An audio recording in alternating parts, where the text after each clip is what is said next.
साथियों, ये समय अद्भुत है, ये वातावरण अद्भुत है, ये उत्सव अद्भुत है। एक और स्वयं देवादिदेव महादेव, दूसरी ओर समुद्र की विशाल लहरें, सूर्य की किरणें, मंत्रों की ये गूंज, आस्था का ये उफान, और इस दिव्य वातावरण में भगवान सोमनाथ के आप सब भक्तों की उपस्थिति, ये इस अवसर को दिव्य बना रही है, भव्य बना रही है।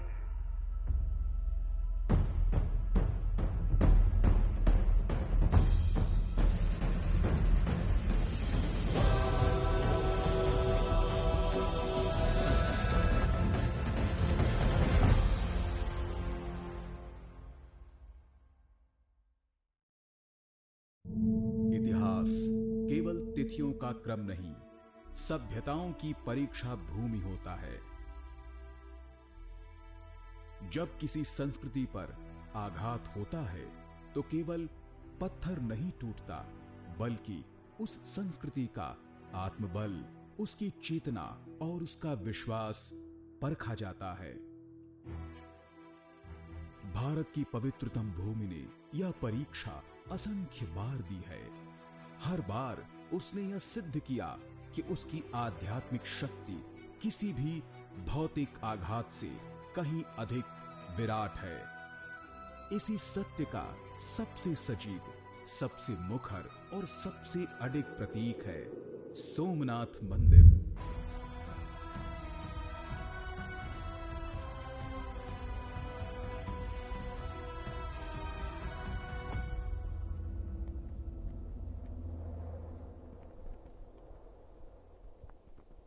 प्रधानमंत्री नरेंद्र मोदी जी ने आज श्री सोमनाथ स्वाभिमान पर्व के अवसर पर बोलते हुए कहा, 1000 वर्ष पहले आज के महमूद गजनवी जो घृणा से भरा हुआ था, आतंकी था, आतताई था, बड़ी क्रूरता के साथ हमला किया था और सोमनाथ मंदिर को मात्र लूटा ही नहीं लेकिन उसको विध्वंस कर दिया था। यहाँ तक कि जो हमारे भगवान शिव की विग्रह है उसको भी तोड़ दिया था और तोड़ करके ले गया था। और गजनी में जो एक मस्जिद बनाई थी उसकी सीढ़ियों पर, सीढ़ियों के नीचे जो है वो हमारे विग्रह के अवशेषों को रखा था, जिससे कि जो नमाजी हैं जब भी मस्जिद में जाएं तो उन पर चढ़ करके जाएं। ये तो घृणा की एक अतिरेक था। तो इस प्रकार से 1000 वर्ष की जो ये पीड़ादायी आतताई कहानी है, उसके पीछे प्रधानमंत्री ने यह भी कहा कि सोमनाथ जी को तोड़ा गया 4-5 बार, उसके बाद और तोड़ा गया, लेकिन जितनी बार विध्वंस किया गया उतनी बार, चूंकि सोमनाथ और भगवान शिव मृत्युंजय हैं, मृत्यु के ऊपर उनकी विजय होती, इसलिए बार बार मंदिर का पुनर्निर्माण हुआ। आज से 1000 साल पहले सन 1026 में महमूद गजनवी ने भारत की चेतना को चुनौती देने का प्रयास किया था। उस बर्बर आक्रांता ने आक्रमण किया, विध्वंस किया और यह मान लिया कि भय और बल के आगे आस्था झुक जाएगी।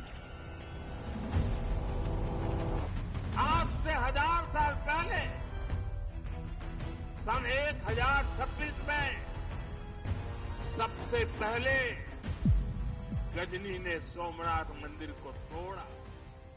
उसे लगा उसने सोमनाथ का वजूद मिटा दिया, लेकिन कुछ वर्षों के भीतर भीतर सोमनाथ का पुनर्निर्माण हो चुका है। जब गजनी से लेकर औरंगजेब तक समान आक्रांता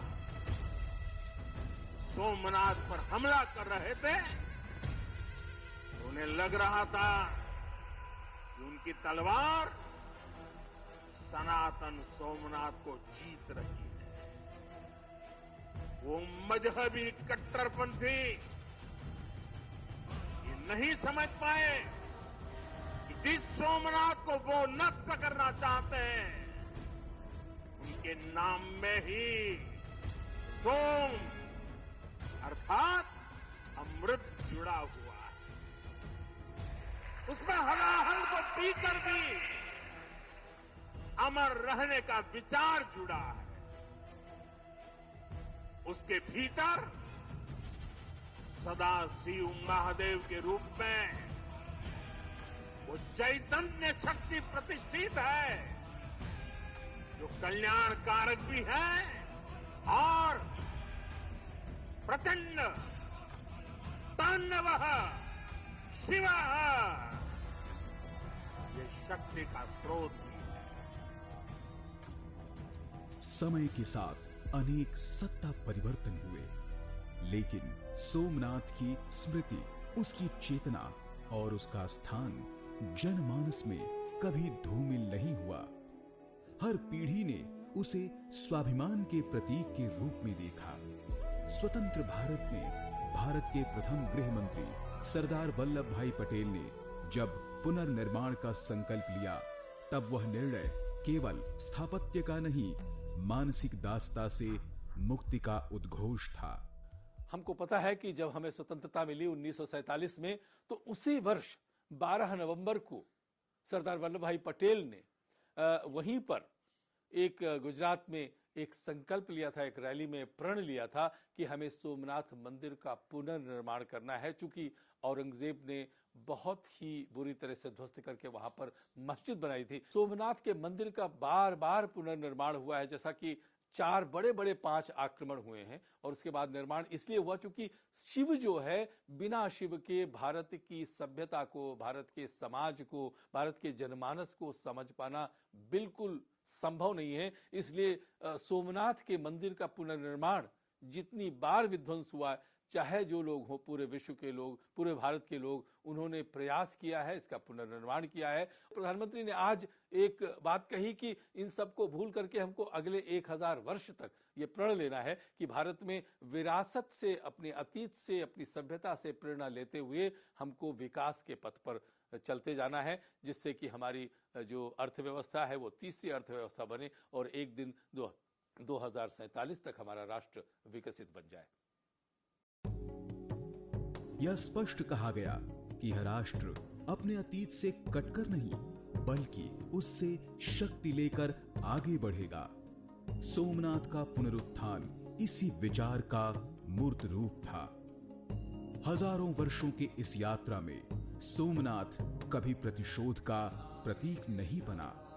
सोमनाथ मंदिर ने केवल यह संदेश दिया कि भारत की आध्यात्मिक परंपरा इतनी सुदृढ़ है कि वह आघात को आत्मसात कर उसे शक्ति में परिवर्तित कर सकती है।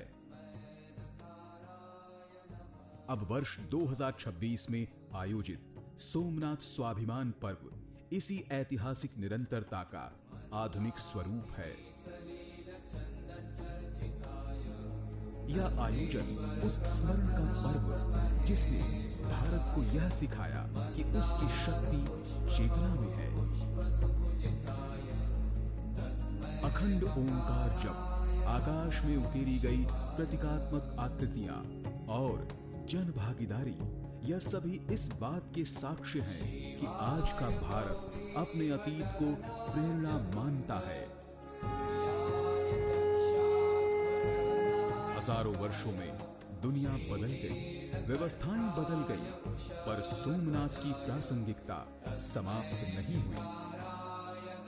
वह आज भी उतना ही जीवंत है जितना अपने प्रथम निर्माण के समय था। और यह जीवंतता उस सामूहिक चेतना का प्रत्यक्ष प्रमाण है, पीढ़ी दर पीढ़ी प्रवाहित होती रही है।